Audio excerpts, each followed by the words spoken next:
Allahu Akbar. Hakika wannan yana daga cikin mu'ujiza ta Alƙur'ani mai girma. Wato zaka ga an yi magana ta tsawon shekaru, amma kuma sai kaga kamar yau aka yi maganar.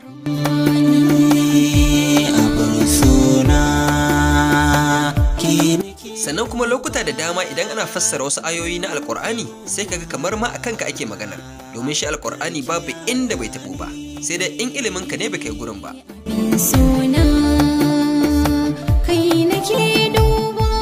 To yanzu ma dai ga wata magana da za mu samu ku wadda ta fito daga bakin marigayi Sheikh Jafar Mahmud Adam, kuma malami ya yi magana ne tun tsawon shekaru da suka wuce, amma kai ka ce yau malami ya yi maganar, wanda kuma maganar ta yi daidai da abin da ke faruwa yanzu, wato maganar Maryam Sanda da aka yanke mata hukuncin kisa ta hanyar rataya.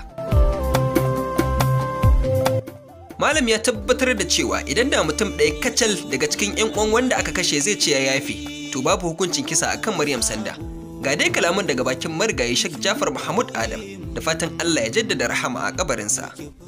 Wannan hukuncinsa daban za mu zo mu yi bayanin sannan ba in dangantakar zance ta zo a cikin hadisi. Amma yanzu abin da yake da alaka kisa na ganganci, ka ɗauki abin da yana kisa ka kashe mutum da shi. To wannan hukuncin da yake biyo baya guda uku ne. Abu na farko shine a kama ka a kashe ka.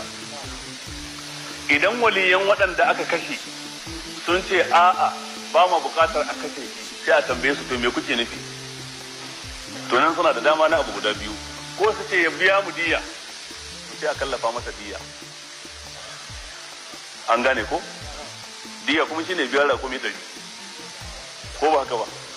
To idan kuma idan kuma suka ga dama su ce a'a mun yafe maka, wato ko a kama shi a kashe, ko kuma ya biya diya, ko kuma me yafewa.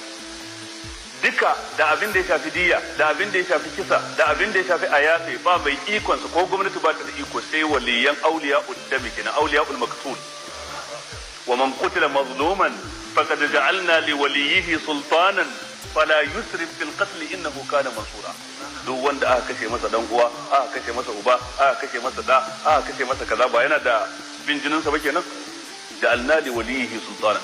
Allah ce waliyin wanda aka kashe din mun ba shi dama nan shi ma ya nemi a kashe wancan, ko ya karbi diya, ko ya ce ya yafi. Dama tana hannun shi, ba ta hannun gwamnati ko kotu, ba ta hannun ko da ministan shari'a, tana hannun wannan, ba ta hannun ko shugaban kasa. Dan shugaban kasa ba waliyin dami bane ba. An gane ko? Faqad ja'alna li waliyhi, kaga shari'a musulunci da adalci. In suka ce a ba mu diya shikenan.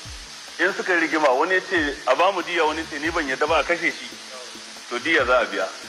Kaga hikimar musulunci, dan ka gane shari'ar musulunci ba wai kishirwar jinin mutane take ba. In su 10 ne 'ya'yan da aka kashe musu uba, guda 8 tara suka ce a kashe shi, ɗaya ya ce ni ban yadda ba diya za a biya, sai a rinjayar da bangaren diya. Allahu Akbar. Allah mun gode maka da ni'imar musulunci. Yanzu kuma bari mu yi waiwaye inda za mu nuna muku shagalin bikin wa'annan bayan Allah, inda bikin ya wakana cikin nishadi da soyayya da ƙaunar juna, inda shi kuma mawaƙi Aljita yake waƙi amarya Maryam Sanda tare da marigayi Bilyaminu. Allah sarki.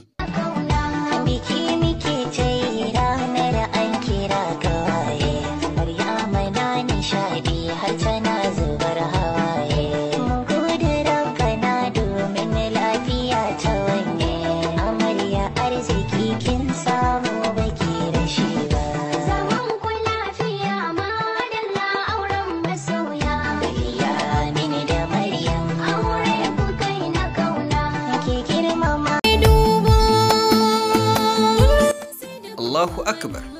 Ya Allah ka kare mu daga mugun ji da mugun gani, kuma ya Allah ka kare mu daga tsautsayi da asara da kuma aikin da na sani. Amin ya Allah. Ake barni da ciwo. Tashar kundin shahara.